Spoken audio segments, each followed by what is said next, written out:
Amazon পৃথিবীর সবচেয়ে রহস্যময় জঙ্গল। অনেকে একে বলে পৃথিবীর ফুসফুস। বলা হয় পৃথিবীর 75% অক্সিজেন এই অ্যামাজন জঙ্গল থেকেই আসে, কিন্তু এটা ভুল তথ্য। তাহলে কেন এটাকে পৃথিবীর ফুসফুস বলা হয়? এই বিশাল একটি জঙ্গল পৃথিবীর জলবায়ু ও বৃষ্টিপাতের চক্র নিয়ন্ত্রণে বিশাল বড় ভূমিকা রাখছে। মজার বিষয় হলো, যে জঙ্গল পৃথিবীকে বাঁচিয়ে রাখছে সেই জঙ্গলেই টিকে থাকা মানুষের জন্য ভীষণ কঠিন, কারণ অ্যামাজন কাউকে সহজে আপন করে নেয় না। এই জঙ্গলে এমন এক পিঁপড়া আছে যার এক কামড়ে একটি নবজাতক শিশুর মৃত্যুও হতে পারে। এমন এক গাছ আছে যে গাছ হাঁটতে পারে। চারপাশে কোটি কোটি মশা, বিষাক্ত প্রাণী আর অজানা বিপদ। আর যদি তৃষ্ণায় পানি খুঁজতে হয় তখন নদীর পানি খেলেই চলবে না, জানতে হবে জঙ্গলের ভেতরে লুকিয়ে থাকা বেঁচে থাকার কৌশল। আজ আমি আপনাদের নিয়ে যাচ্ছি অ্যামাজন জঙ্গলের গভীরে। দেখাবো হাঁটতে থাকা গাছ, বুলেট অ্যান্টের আতঙ্ক, জঙ্গলে বিশুদ্ধ পানি খুঁজে বের করার উপায় আর এমন সব অভিজ্ঞতা যা আমি জঙ্গলে এই 4 দিন থেকে জঙ্গলের আদিবাসীদের থেকে শিখেছি। আপনাদেরকেও এই এক্সিলারেটিং জার্নিতে আমার সাথে এই অ্যামেজিং অ্যাডভেঞ্চারে নিয়ে যাব। তো চলেন আমাদের সাথে। ওইটা হচ্ছে আমাদের বোট, যেটাতে করে আমরা এখন যাব। চলুন শুরু করি আমাদের আজকের অ্যামাজন জঙ্গল অভিযান।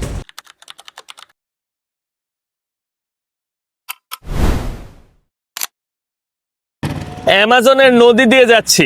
এই পানিতে শুধু কুমির আর পিরানহার ভয় না, বরং এই পানিতে এমন এক মাছ আছে যেটা 600 থেকে 800 ওয়াট পর্যন্ত কারেন্ট দিতে পারে, যেটা আমাদেরকে মেরেও ফেলতে পারবে।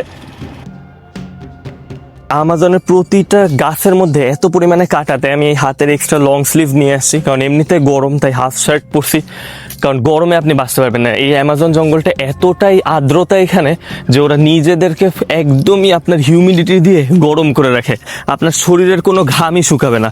তো আমি সমানে ঘামাইতে থাকি, দেখছে আমি হাফ হাতা গেঞ্জি পরে আসছি, বাট স্কিন প্রোটেক্টের জন্য এই গেঞ্জিগুলো এক্সট্রা লং স্লিভ আর কি লাগিয়ে আনছি। তার পাশাপাশি এই যে আমার মাথার উপরে নেট দেখতে পারতেছেন, এটার মেইন রিজন হচ্ছে এখানে এত পরিমাণে মশা, যেই মশা নিয়ে আমি একটা ফুল ভিডিও বানাতে পারবো। গাইজ, আমি অ্যামাজন জঙ্গল দিয়ে হাঁটতেছি আর ভাবতেছি আমি এখন এমন একটা জঙ্গলে আছি যেই জঙ্গলের অনেক অংশে এখন পর্যন্ত কোনো মানুষের পায়ের ছাপ পড়ে নাই। আপনারা আমার আশেপাশে যত গাছ দেখতে পারতেছেন, এই প্রতিটা গাছই কিন্তু ডিফারেন্ট টাইপের, তাদের বৈশিষ্ট্য ডিফারেন্ট। এখানে এমন এমন জীব আছে, এমন এমন প্রাণী আছে যেগুলো আমরা কোনোদিন চিন্তাও করি নাই বা আমরা যেগুলো সম্পর্কে জানিও না। জঙ্গল দিয়ে হেঁটে যাচ্ছিলাম আর হঠাৎ একটি বিপদ হলো। আমি যখন অ্যামাজন জঙ্গলে গিয়েছিলাম তার আগের সপ্তাহে জঙ্গলে ভারী বৃষ্টি হয়েছিল, যে কারণে জঙ্গলের কিছু জায়গায় চোরা বালির মতো অবস্থা তৈরি হয়েছে। জঙ্গলের কিছু জায়গার মাটি এতটাই নরম হয়ে গিয়েছিল যে দেখতে স্বাভাবিক লাগলেও ভিতরে ছিল কাদার ফাঁদ। আমি সেই জায়গায় পা রাখতে না রাখতেই আমার পা ধীরে ধীরে মাটির নিচে ডুবে যাচ্ছিল। যতই চেষ্টা করছিলাম মনে হচ্ছিল পা আরো মাটির গভীরে চলে যাচ্ছে। মনে হচ্ছিল এই জঙ্গল আমাকে ভিতরে যেতে দিবে না। থামানো লাগছে, কারণ পায়ের অবস্থা দেখেন, জুতার অবস্থা কাদার পুরো টেনে নিচ্ছিল। অ্যামাজনের কাদা মনে হচ্ছে আমার পা এরকম টেনে ধরতেছে, যেখান থেকে ছাড়া পাওয়া খুবই কষ্ট করে। 2 জন টেনে আমাকে উপরে উঠেছে। অ্যামাজন জঙ্গলের বিশেষত্বই হচ্ছে এই জঙ্গলের অদ্ভুত সব গাছপালা। এত ঘন জঙ্গল পৃথিবীতে মনে হয় না আর দ্বিতীয়টা আছে। প্রতিটা গাছ দেখতে দানবের মতো বড় বড়। অনেক জায়গা এটার ভিতরে, শুধু রুটেই। তাহলে গাছটা কত বড় আপনি চিন্তা করে দেখেন, আর কত মোটা। এবং গাছ থেকে ঝুলছে সাপের মতো শিকড় এবং লতা। দেখলে বুঝাই যাবে না যে এটা কোনো লতা নাকি সাপ। পুরাই একটা দোলনা, ন্যাচারাল দোলনা। দেখেন, ন্যাচারাল দোলনা, গাছ থেকে এটা তৈরি হয়েছে। তো বলতেছে ওর দাদারা কিভাবে বুঝতো এই গাছের বয়স কত, সেটা হচ্ছে এই প্রতিটা যেটা বড় রুট, এরকম এক একটা রুট মানে 40 বছর পূরণ হয়েছে ওর। তো এই ধরনের এই গাছে যেরকম 5টার মতো রুট আছে, এখানে একটা, এখানে একটা, আর পিছনে 3টা। তো টোটাল ও বলতেছে এই গাছটার বয়স হবে অ্যারাউন্ড আপনার 200 বছর বা 300 বছর এই ধরনের। তো চিন্তা করা যায় কত পুরানো গাছ, আর ওদের ওই সময়কার টেকনোলজি, নিজেদের বানানো টেকনোলজি কতটা অ্যাডভান্স ছিল যে ওরা নিজেদের মাইন্ড দিয়ে আর রুট দিয়ে বুঝে যেত যে আসলে গাছের বয়স কত। দেখি আরো উইয়ার্ড, পুরাই মনে হচ্ছে ডিজাইন করা।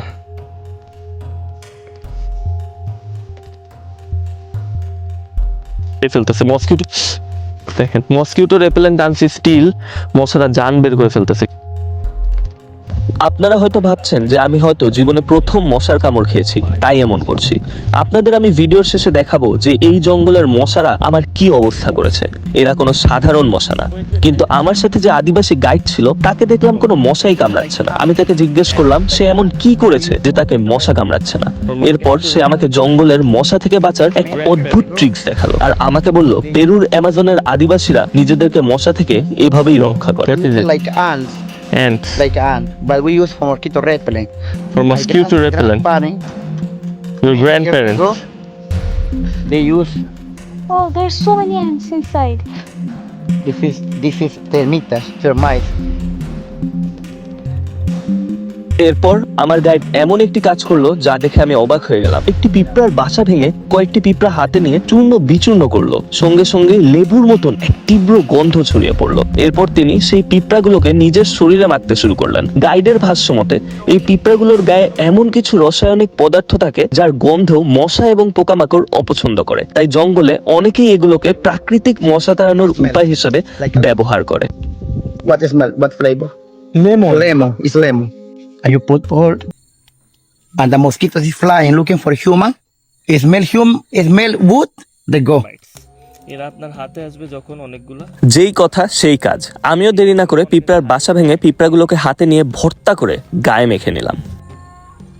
পুরো লেবুর মতো। আপনি যখন জঙ্গলে কোনো খাবার পাবেন না তখন আপনার এদেরকে খেয়েই থাকতে হবে। তো উঠার পরে আমি এভাবে ঘষে, এখন আর কোনো মশা আমার কাছে আসবে না। আর গন্ধ একদম লেবুর মতো, অনেকটা ওই ভিমবারে যেরকম লেবুর গন্ধ থাকে সেরকম।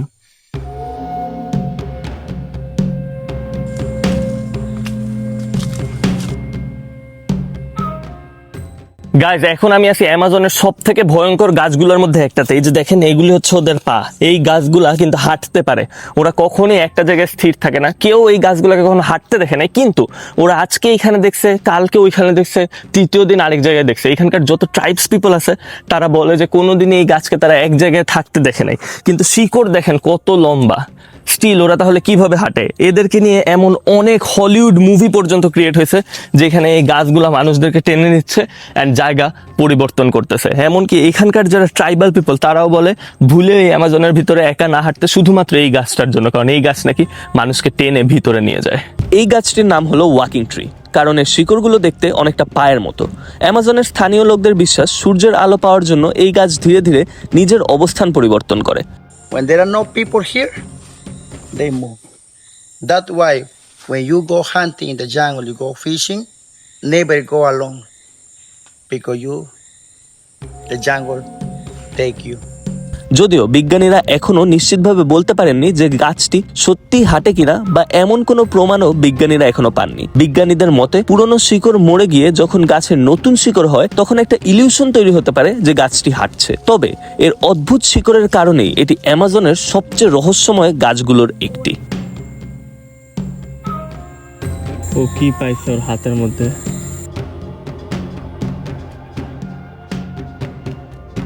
অ্যামাজনে আসার আগে বুলেট অ্যান্ট নিয়ে অনেক আর্টিকেল পড়েছিলাম। এর কামড় নাকি এতটাই ভয়াবহ যে এর এক কামড়ে তীব্র ব্যথায় আপনার জ্বর চলে আসতে পারে। তাই এই বুলেট অ্যান্টকে দেখার ইচ্ছা আরো বেড়ে গেল। এটি পৃথিবীর সবচেয়ে যন্ত্রণাদায়ক কামড় দেয়া ইনসেক্টের মধ্যে অন্যতম। এর কামড়ের ব্যথা এতটাই তীব্র যে অনেক মানুষ এটাকে বন্দুকের গুলি লাগার অনুভূতির সঙ্গে তুলনা করেন, আর সেখান থেকেই এর নাম এসেছে বুলেট অ্যান্ট। একটি বুলেট অ্যান্টের কামড়ে কয়েক ঘন্টা, এমনকি কখনো কখনো একদিনেরও বেশি সময় ধরে ব্যথা থাকতে পারে। আর অ্যামাজনের স্থানীয় আদিবাসীদের মতে এর এক কামড়ে একটি নবজাতক শিশুর মৃত্যুও হতে পারে। মৃত্যুর ব্যাপারে সঠিক জানি না, তবে গুলিবিদ্ধ ব্যথার সঙ্গে এর প্রায় মিল পাওয়া যায়।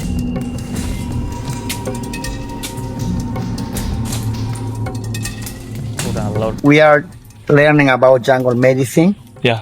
This is a jungle milk. I will cut, and you get the camera close, and you will see milk coming outside. And I can drink this milk? Yeah, we can drink. Amazon জঙ্গলের এই বিশাল গাছটির নাম milk tree. আমাদের guide গাছের গায়ে ছোট একটি কোপ দিতেই ভেতর থেকে দুধের মতো সাদা রস বের হতে শুরু করলো। সবচেয়ে অবাক করা বিষয় হলো তিনি সেই রস হাতের তালুতে নিয়ে সরাসরি পানও করলেন। গাইডের মতে স্থানীয়ভাবে এই গাছের রস বহুদিন ধরেই ব্যবহার করা হয়ে আসছে। প্রথমবারের মতো একটি গাছ থেকে দুধের মতো তরল বের হতে দেখে আমি সত্যি অবাক হয়ে গিয়েছিলাম।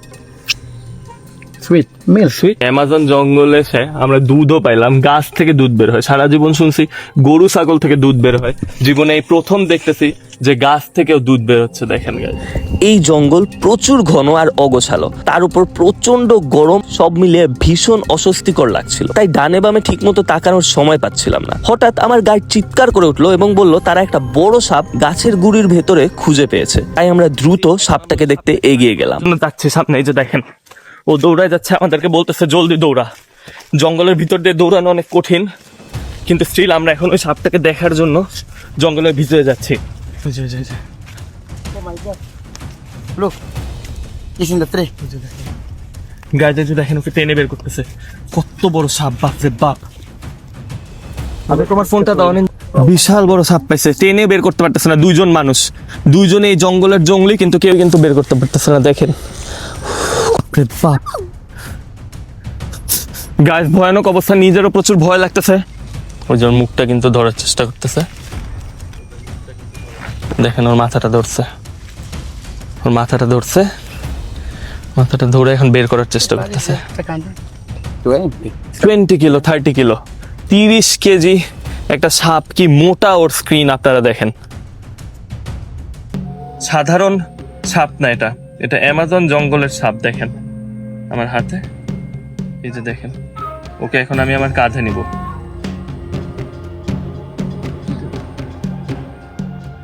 ওই একদিনে জঙ্গলের ভিতরে আমি অনেক সাপ দেখেছিলাম, রঙিন, ধূসর, মোটা, চিকন।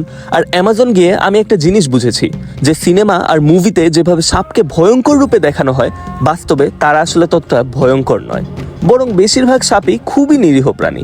তারা তাদের মতো নিরাপদ থাকতে চায় এবং সাধারণত মানুষের সামনে আসতেও চায় না।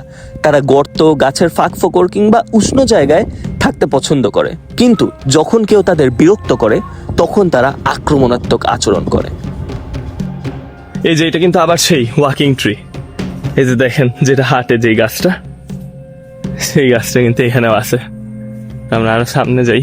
জঙ্গল আর জঙ্গল, পোকার আওয়াজ, ডিফারেন্ট এনিমেলস এর আওয়াজ, কিন্তু বুঝা টাফ আসলে কারা এই আওয়াজটা করতেছে।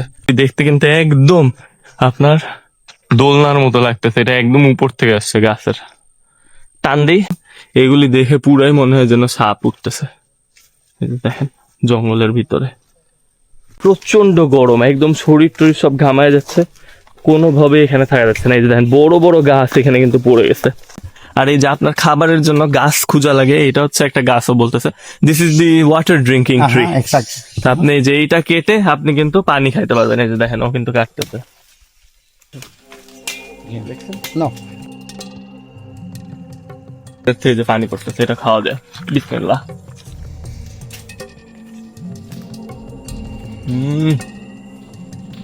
পুরা গলা ভরে গেল, এত পানি, এখান থেকে পানি বের হইতে আছে। কিন্তু এই যে দেখেন প্রচুর পরিমাণে পানি এই You ট্রি can wash থেকে। your hands. এখানে অবশ্য ওয়াশ মাই হ্যান্ড। এই দেখেন হাত ধুচ্ছে এই পানি দিয়ে, একদম পিওর পানি ভাই, একদম ফ্রেশ। আপনারা যখন জঙ্গলের গভীরে থাকবেন তখন তো আসলে আপনারা পানি পাবেন না, যে নদী পুকুরের পানি ওইটা ফ্রেশ না, বাট এই গাছের পানি এটা একদমই। What is this tree called? This is the cat claw, uña de gato. Cat claw cat claw. in English. In the English, local name, cat the claw. Peruvian Amazon, uña de gato. Okay, cat People ক্ল। make tea from this. দেখেন এটা দিয়ে নাকি চাও বানানো যায়। এত পরিমাণে পানি বেরোচ্ছে, পানি কিন্তু থামতেছে না। দেখেন আপনি একদম ছোট একটা ইয়া থেকে কত পরিমাণে পানি বেরোচ্ছে। ও কিন্তু Cat ছোট একটা claw. ডাল কাটছে। Look.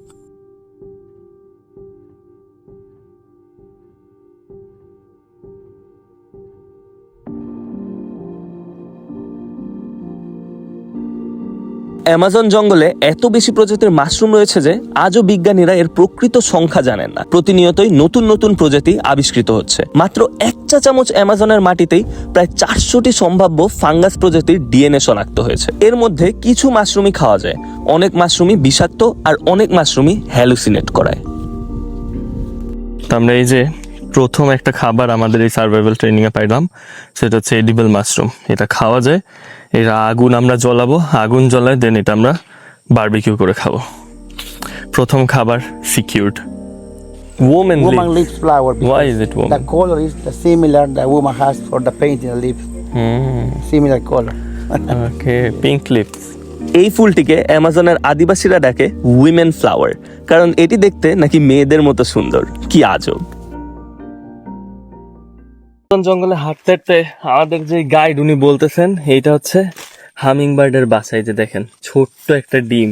হামিং বার্ড পৃথিবীর সব থেকে দ্রুত যেই পাখি আর সব থেকে ছোট যেই পাখি, সেই পাখির বাসা আমরা দেখতে পারতেছি আর ডিম আমরা দেখতে পারতেছি। অসাধারণ লাগতেছে। তার উপরে আবার যেই সেই হামিং বার্ড না, অ্যামাজনের সব থেকে সুন্দর হামিং বার্ডের ডিম আর বাসা আমরা দেখতেছি। ওরা কিন্তু গাছের উপরে না, পাতার উপরে ওদের বাসা বানায়, এটা কখনোই জানতাম না। দেখেন কি সুন্দর। Wow, such a small egg.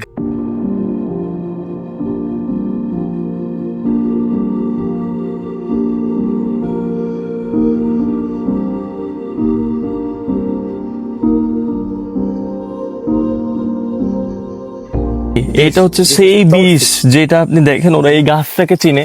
এই গাছে আপনি বাড়ি দিলে ওখান থেকে একটা বিষ বের হয়। এই বিষ আপনি যদি পুকুর বা নদীতে দেন, ওইখানকার সব মাছ মারা যাবে, মারা যেয়ে উপরে ভেসে উঠবে। আর তখনই ওরা ওই মাছগুলোকে ধরে ধরে আগে খাইতে হয়েছে। দেখেন কি অবস্থা।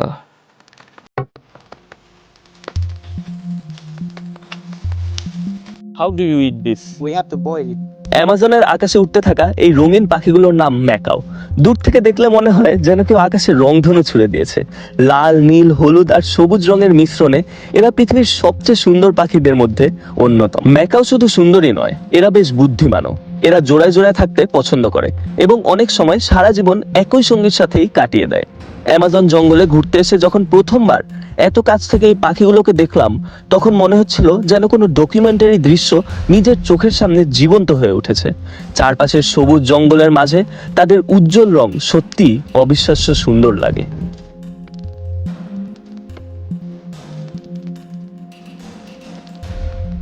অ্যামাজনের দ্বিতীয় দিনে সূর্য যখন ডুবার পথে, তখন জঙ্গল থেকে বের হওয়ার সময় গাছের ডালে এক অদ্ভুত প্রাণী দেখতে পারলাম।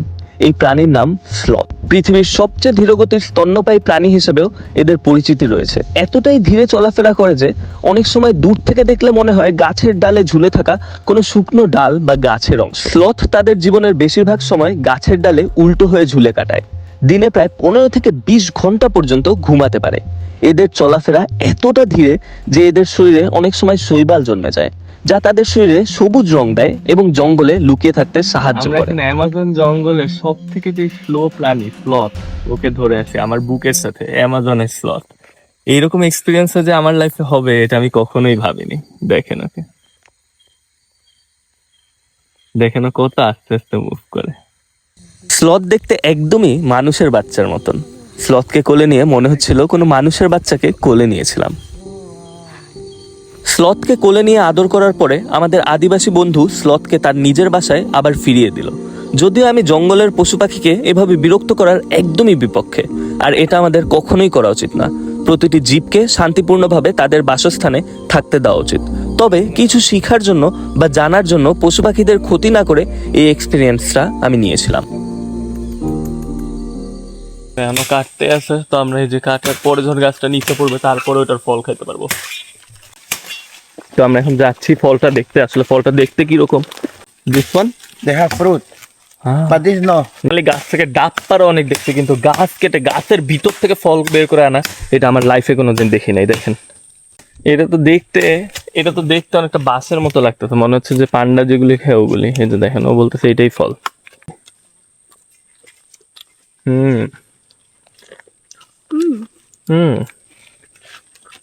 অনেকটা নারিকেলের মতো টেস্ট। অনেকটা নারিকেলের মতো, লাইক কোকোনাট। হ্যাঁ, like coconut, inside of coconut. পুরাই মনে হচ্ছে কোকোনাটের ভিতরে যে শ্বাস থাকে ওই শ্বাসগুলা খাচ্ছি। গাছ, অ্যামাজন জঙ্গলের গাছ কেটে ওই গাছের ভিতর থেকে ফল বের করে ফল খাচ্ছি। কোটি কোটি টাকা দিয়ে এই এক্সপিরিয়েন্স কিনা সম্ভব না। সুবহানাল্লাহ, আলহামদুলিল্লাহ। এই যে এটাই সেই ফল, দিস ইজ দ্য ফ্রুট। এটাই সেই ফল। এভাবেই প্রকৃতির গভীরে ঢুকে অনেক কিছু জানার মাধ্যমে আমরা আমাদের অ্যামাজনের দ্বিতীয় দিন শেষ করলাম। সূর্য ডুবে যাচ্ছে আর রাত ঘনিয়ে আসছে, আর রাত মানেই অ্যামাজনের সব ভয়ঙ্কর প্রাণীদের বের হওয়ার সময়।